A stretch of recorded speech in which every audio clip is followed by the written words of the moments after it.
Notebook, but later on it evolved to become Jupyter Notebook. Now, in order to explain Jupyter Notebook, I have a sample notebook open here. Now, this looks like a website, a web page. You can clearly see that this is running inside a browser, and I have some rich text, a video, and some visualizations here. But this is not really a website. This notebook has three essential components. Number one is live code. So you can see that here I have a Python code which is trying to use pandas module to retrieve Microsoft's stock price in a table format and also in a chart format. Okay, now I can change from Microsoft to Apple. Let's say I want to retrieve the price of an apple. Okay, now when I will run this code, you will see that these prices will change when I click on this button. So you can see these prices got changed. Again, when I run this particular line, it will change the chart also. You can see that now it is showing Apple's chart. You can also change a color from red to green. So you can see that this is not just a static page, it is pretty much live. You can make changes in your code and it will print the output accordingly. The second important component of this Jupyter Notebook is visualization. So when you're running, let's say, your code inside, let's say, pycharm or some other code editor, you can't have this kind of fancy visualization. So here I can have, you can see I have this table printed for the data frame. Then I can also have this matplot chart printed. I have two charts here. Not only that, I can embed a YouTube video link here. So in terms of visualization, Jupyter Notebook is awesome. Third important component is the rich text. So here I have some explanatory text, but you can see that I can color it. I can embed this logo. So this logo is Panda's logo, which I got from Panda's website, and here you can see this is an HTML tag. Okay, so this is pretty powerful because now you have your explanatory text, your visualization, and code all in one place. So just to formally define Jupyter Notebook, it is a web application that allows you to run live code, embed visualization, and explanatory text all in one place. Now let's say if Jupyter Notebook didn't exist and if I wanted to give this tutorial to a friend of mine. Basically this is a tutorial, Pandas tutorial on stock price analysis, right? So if I want to give this tutorial to my friend, then I would have typed in a code in pycharm or some editor and I would have sent this Python file to him.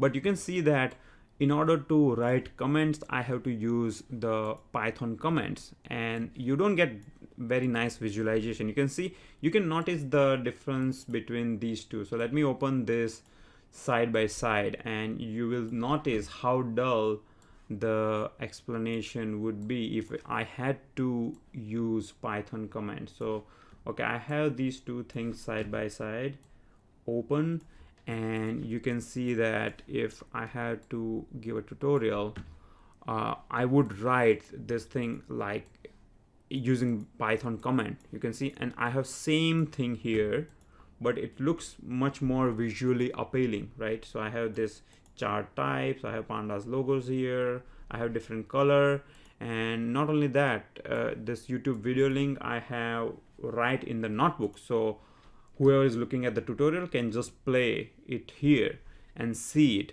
Okay, another thing is if you want to look at intermediate state of data, for example df.head, here when I say df.head, it will immediately show the intermediate state of data, so that when you go on to your next line, you kind of know where you are, versus here you have to write all the code and then execute it and you will see the output in the very end. Versus here you are kind of intermediately seeing the output, and it kind of helps you with your programming. Okay, so that was a comparison of Jupyter notebook and versus writing the code in your plain IDE. Now here is the Jupyter website, jupyter.org. So if you can go here, it has an information on Jupyter notebook, etc.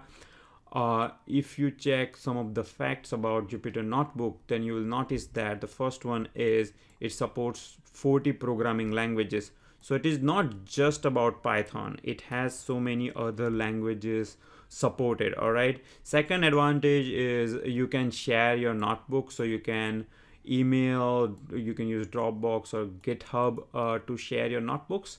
And then it has support of interactive widgets and big data integration. So it is very powerful. It is highly used in data science community. A lot of researchers and data scientists use these notebooks to share their research.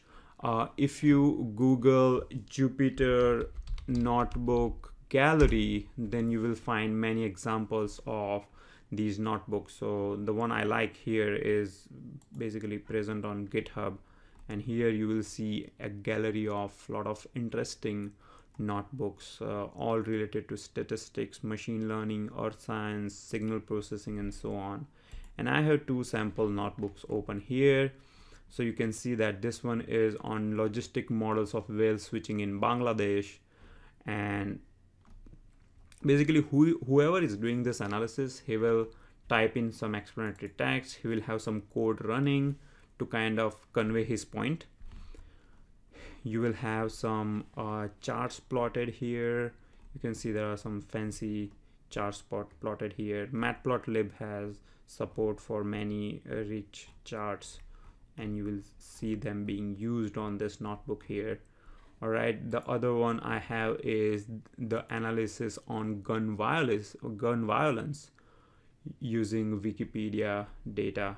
So here, this is the homicides and gun homicides per country wise, and some interesting charts to kind of show the statistics on this topic. Okay, so these were some couple of interesting Jupyter notebooks that you can find online. All right, that was all about what is Jupyter notebook. In the next tutorial, we are going to go into details, and we'll have in-depth tutorial on how you can create your own notebook, how you can create different visualization, and basically I will give you details on various features on Jupyter notebook. So don't forget to watch that. Also, if you like